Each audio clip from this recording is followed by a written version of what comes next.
भगवान बुद्ध के समय की बात है। एक छोटा सा गांव था जहां लोग अपनी छोटी छोटी बातों में ही उलझे रहते थे और सबसे बड़ी समस्या थी, लोग क्या कहेंगे।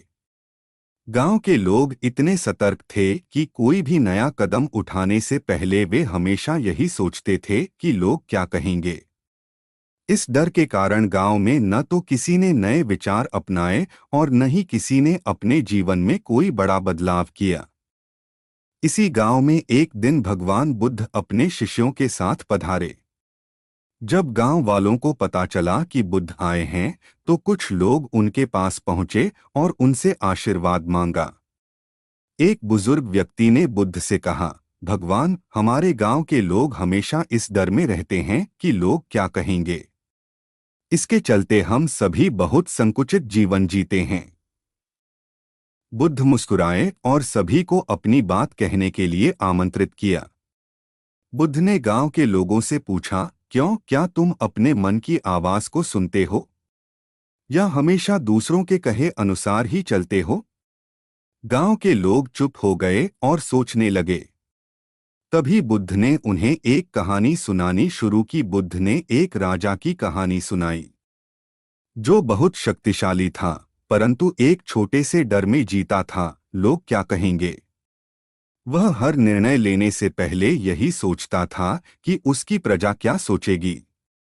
इसके कारण वह कोई भी नई नीति या बदलाव नहीं कर पाता था। राजा का यह डर बढ़ते बढ़ते उसकी शक्ति को क्षीण कर रहा था। एक दिन उसने एक संत से पूछा, मुझे सबसे ज्यादा क्या डराता है। संत ने मुस्कुराते हुए कहा, तुम्हारा भय सिर्फ लोग क्या कहेंगे का है। संत ने राजा को समझाया कि जो लोग समाज के डर से हर कदम पीछे हटाते हैं, वे कभी सच्ची खुशी नहीं पा सकते। उन्होंने उसे उदाहरण दिया कि जब कोई चिड़िया गाती है तो वह इस बात की चिंता नहीं करती कि दूसरे चिड़ियाएं क्या सोचेंगी। वह अपनी खुशी से गाती है। राजा ने संत की बातें सुनी और धीरे धीरे यह समझने लगा कि उसका सबसे बड़ा दुश्मन खुद उसका डर है। उसने धीरे धीरे अपने फैसले खुद लेने शुरू किए और जो उसे सही लगा वही किया। उसने लोगों की परवाह किए बिना गांव में नई नीतियां लागू कीं। इससे उसके राज्य में बदलाव आने लगे और लोग भी उसका सम्मान करने लगे। बुद्ध ने यह कहानी सुनाई तो गांव के लोगों ने सोचा कि यह तो उनकी ही कहानी है। वे भी इसी डर में जीते थे और अपने मन की नहीं सुन पाते थे। वे बुद्ध के पास गए और पूछा, हम भी कैसे इस डर से मुक्ति पाएं। बुद्ध ने कहा, जब तुम अपने मन की सुनोगे और उसे पूर्ण निष्ठा के साथ अपनाओगे, तभी तुम्हारा भय खत्म होगा। दूसरों की चिंता छोड़कर जो सही हो वही करो। लोग हमेशा कुछ न कुछ कहेंगे, चाहे तुम कुछ भी करो। इसीलिए उन्हें कहने दो और तुम अपनी राह पर बढ़ो। इसके बाद गांव के लोगों ने अपने जीवन में बदलाव लाने शुरू किए। उन्होंने समाज के डर को छोड़कर अपने मन की सुनी और सही फैसले लेने लगे।